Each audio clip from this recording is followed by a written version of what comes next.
over the past several months, I've acquired some underground comics, and I was looking through my stack of books to read, and I've decided, you know what, I'm going to start reading these. I'm going to read these underground comics.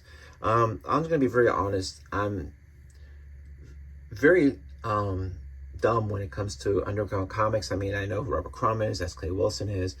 I know a few of the cartoonists, but I'm not someone that can talk about these books and have like a really engaged conversation. I just had to sit there and just listen.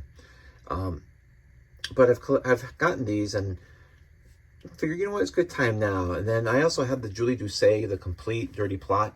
And I know that's not American underground, but you can tell it's really underground influence. So you could say it's like there's post-punk, maybe it's post-underground, but I'm going to probably read that after I read these. But just wanted to mention a few issues. First of all, these 3 issues here were gifted to me by John Taylor Jr. John Taylor Jr. is an emerging cartoonist. He had extras, and he said, hey, you may like these. And it was really nice. John's a really nice guy. I'm going to put his contact info on Instagram in the show notes.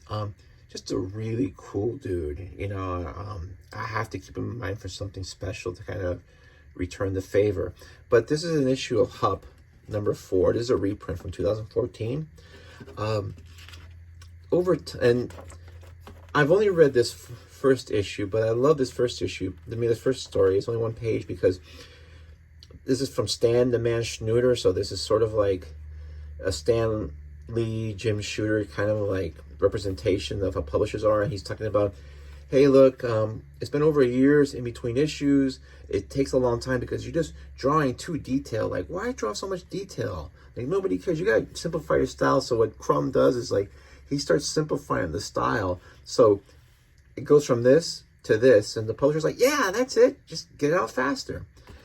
And I'm just really impressed with some of Crumb's work here. Just all this detail and how he could draw this and the storytelling. It's just really amazing. And these books are made really well. This book is like 9 years old and it looks brand new.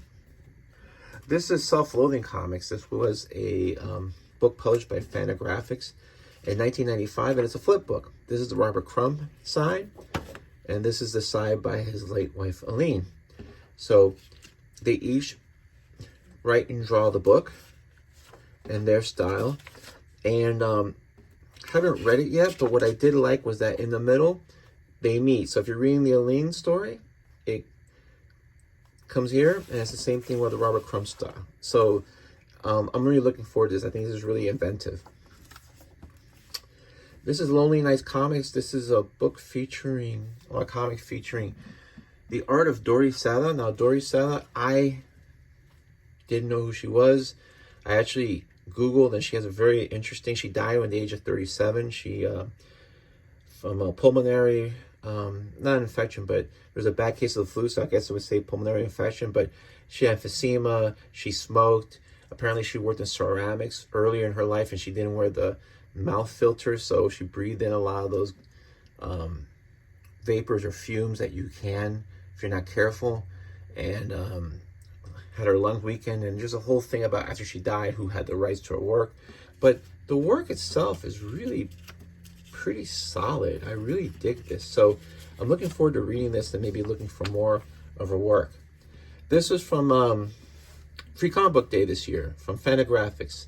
And I think this is really smart. This is like 30 pages or so of the Fabulous Furry Freak Brothers reprints, and Fantagraphics is printing, they plan to print 7 volumes of their work. And this is really smart of them because I've never read their work, so I would never think twice about buying it, but you give a lot away for free. And so someone who's interested will pick this up. And if they'll read this, and you know, this is like somewhere you give them a taste, and if you want more, they have collections. And you know, I go from somebody who wouldn't even think twice about buying it to someone who's like, you know what, let me read this and see how it is. Maybe I'll really dig it and I'll buy one of the volumes or all of them. And these two were as Nasty Tales. I've talked about this last year. These were British underground comics that featured reprints from American underground cartoonists and news stories from British underground cartoonists. And it got a lot of fame because issue 1 was bought by an 8 or 9-year-old boy in London, took it home. His mother saw the book, objected to it greatly, called the police, and they arrested the publisher. They went into the offices where the publishers were. They arrested everybody, and this was a case that went all the way to the British Supreme Court. And so you'll see in subsequent issues here and other ones from what I read, but you'll see it here ads, they're asking for donations for the legal defense fund. And so what happened with the case was that the publishers were found not guilty of the crimes that they were accused of. They were exonerated. But then when they petitioned the court to have the legal fees waived because they were found not guilty, the court did not waive the fees. So because they had to pay these fees, they had to go out of business. So this is that way of like the court saying, hey, they couldn't find these people guilty of the crimes they were accused, but we're still going to punish you and send this as a warning to anybody else by making you pay all these legal fees and then put you out of business. So this is that thing where like they are quote unquote honoring the law, but they're still punishing the innocent. It sounds familiar, right? So what this book is, it has reprints from Gilbert Shelton, Robert Crumb, Skip Williamson, Vaughn Baudet. Just a lot of great artists. And you can find this, Spain Rodriguez Trash Man. Just some of the Fabulous Furry Freak Brothers that we mentioned, but in larger magazine size.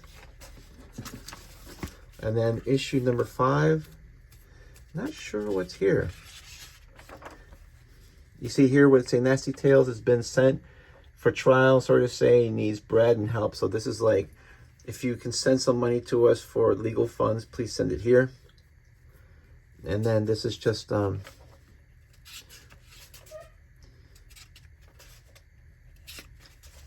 more underground work. Crumb, Spain Rodriguez. Interesting. So that's it. And I think after this, I'm going to read Julie Doucet's The Complete Dirty Plot, which I got last year. And also, more importantly, if anyone's watching this and you can recommend any underground cartoonist or maybe a certain story or collection, I would really appreciate it.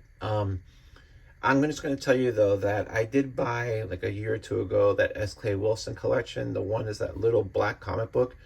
You'll know the one I'm talking about because it has a lot of pages of people doing really interesting things with human feces.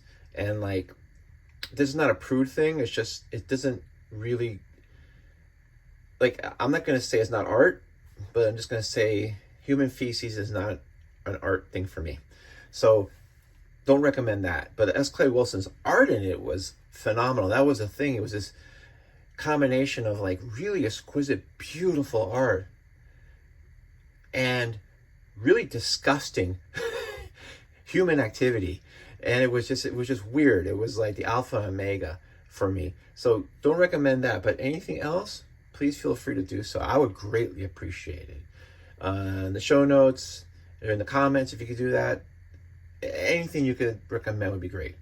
So thank you very much for your time. Have a great day.